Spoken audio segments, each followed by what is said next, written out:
Hey guys, so today we're going to do another fermentation. Asparagus season is still here, so we're going to do some asparagus in this half-gallon container because I have a little bit of it, a couple pounds. Right now what I'm doing is trimming asparagus. Instead of using a knife, if you just kind of feel where it wants to snap, the woody part, that's really inedible. It's no bueno. Will snap off, and usually leaving the best part. Sometimes you get one that won't move again and you just go ahead and snap that. So I'm going to just continue real quick and snap up the rest of these, and then we'll put them in the jar.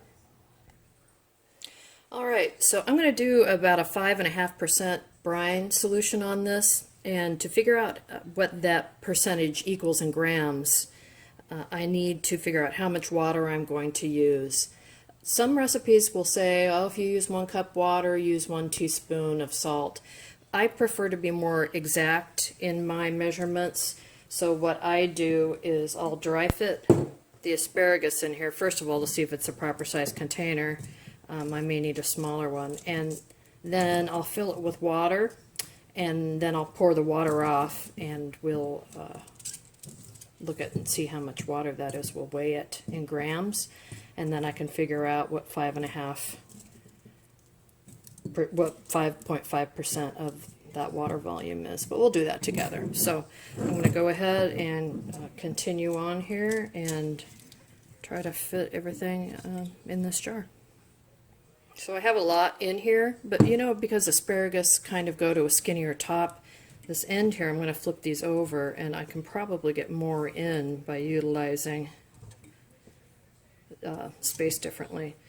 Obviously, I don't have enough to fill up the whole jar. However, it's too much for a regular quart jar. So I'm going to call this good right now. I am going to put in some garlic and hot peppers as well, but for the water measurement, I don't really need to look and see how much that is. So let me go ahead and fill this with water. Alright, so you can see I've got water in this container, and the asparagus is floating, but that's okay. When we get down to putting the salt and such in here, we'll go ahead and weight this down. But that looks good to me. Remember, we're just trying to figure out how much we have by weight. I've got a scale here. I've zeroed it out. I did zero it out. And now we're going to figure out how much water we have. Again, we're looking for weight, not for cup volume. And I prefer grams, are more exact. Alright. So we have 1,091 grams. 5.5% is going to be right around 55. That's my math I'm doing in my head, but let's be exact about it. So let me grab a calculator. So it came out to be 60 point something grams. We're going to just roll with 60. And now I need to measure out the salt. Alright, so here we're going to have 60 grams of salt. I almost always, well, I'm a little heavy, but that's okay. I always put it into a separate container, because if you put it directly in here, somehow a mistake is going to happen, and you can't take the salt out once it's in there. You'd have to dump it all and start over. I move the water in here into another vessel of the same size. I'm going to dump it in and then put this lid on and give it a shake. So I think I'm going to get a funnel just for fun.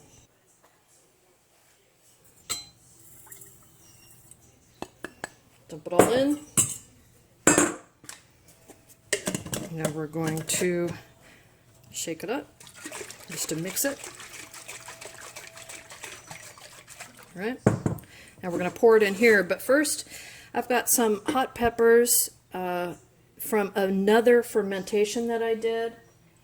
From this fermentation, but I've eaten all the cucumbers and stuff out, so I'm going to reuse those peppers again. They still have plenty of oomph in them, and they're good, and I like them, and it has a little bit of fluid from the previous ferment, so that's going to help this one get kick-started. You do not need that. This will ferment just fine on its own, but you know, why not? I like the flavor of that one. And these garlic I grew myself last year. I still have garlic that's good. It stays good a long time. Alrighty. Let's see, make sure there's no salt on the bottom of that. Oh my gosh, there we go. Go ahead and pour it in. One more thing I need to get is a couple leaves from my maple tree, excuse me, my oak tree, because it helps with the crispness. The tannins in there will help with that preservation, and it'll also help just kind of keep everything under the water. So I'm going to run out and grab a couple of those. This is my beautiful oak tree. This is my favorite tree to collect leaves from, primarily because the limbs come down low enough for me to get them. So, and they're young leaves. I just want to look for some that don't have any spots. That just look good. So, alright, we got a couple of leaves. Back to the kitchen. Okay, so we're back in. We rinsed off those leaves. You can see I'm just laying them over the top to help keep everything submerged under the water, kind of like a lid. Right. Tuck, tuck, tuck. And what I'm going to do is actually add a canning jar in here. If I had a 2-ounce jar, they work perfectly, but I'm using that for another ferment right now. So I'm using an old jelly jar, and it will weight down. You can see the water level is now up to here. I'm going to give it a little press. I'm bringing it now up to here. So that means everything in here is covered. So now let's put it in my fermentation station. That sounded very professional, didn't it? It's really my Hoosier, the catch-all for everything that comes through the garage door. So I've got some radish here that I started yesterday, and can you see? It's already got bubbles coming up through it, up to the surface. And this one should have that in maybe a day or two. I have it in this high-sided container because as it ferments and the bubbles, the CO2 is released, it will overflow. They just do it.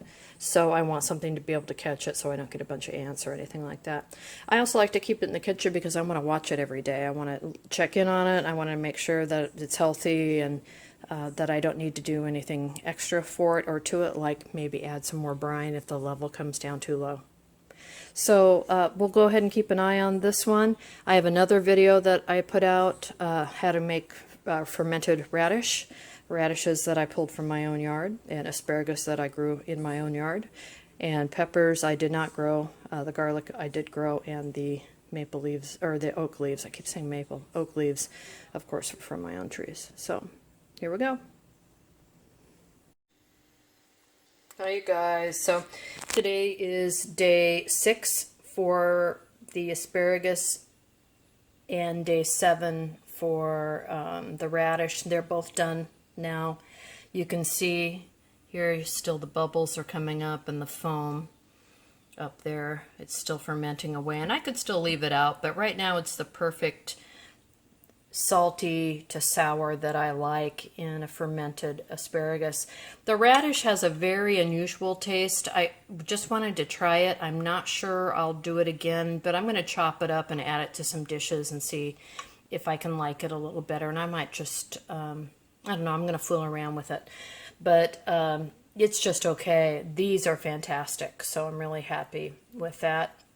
And I've just got some leftover brine from another batch. I just cut up some cucumbers. I'm just going to do a quick pickle in here and just leave them out for a few hours and eat them up. So anyway, these are done, and what I'll do is just take the jar out and put a lid on it and pop it in the refrigerator and eat it as I would like to. So these won't last but a few weeks, if that. Anyway, there you go. Let me know if you have any questions. And now I've also had the asparagus in the fridge for a few days. Everything is kind of settled down. You see the gas has stopped and See the garlic and everything in there, and the oak leaves on top. So pull one out, and you can see they stay pretty firm, and they stay, let's see if you can hear this, crunchy. So if you're sick and tired of eating things that are pickled, that are soft and slimy without a crunch, and you've added pickle crisp and doing all that stuff, try fermenting it. As you know, or as I've said before, traditional dill pickles, a kosher dill pickle, is not pickled in vinegar. They're fermented. It will taste like it's got vinegar in it. You'll be pleasantly surprised. I do have a great pickle recipe. I'll link it to do with your cucumbers, your home-grown cucumbers or whatever. You definitely need to give this a try. These go great just on a party tray as is. They're fantastic in tomato juice, V8 juice. If you added a little tequila to make a Bloody Maria, or maybe putting a Bloody Mary vodka. Anyway, great in there as well. Remember, we added those hot peppers, so this has got a little bite. It'll bite back. But if you don't add any peppers, maybe you just want a little garlic in there, a little spices. Anyway, this is definitely a good thing.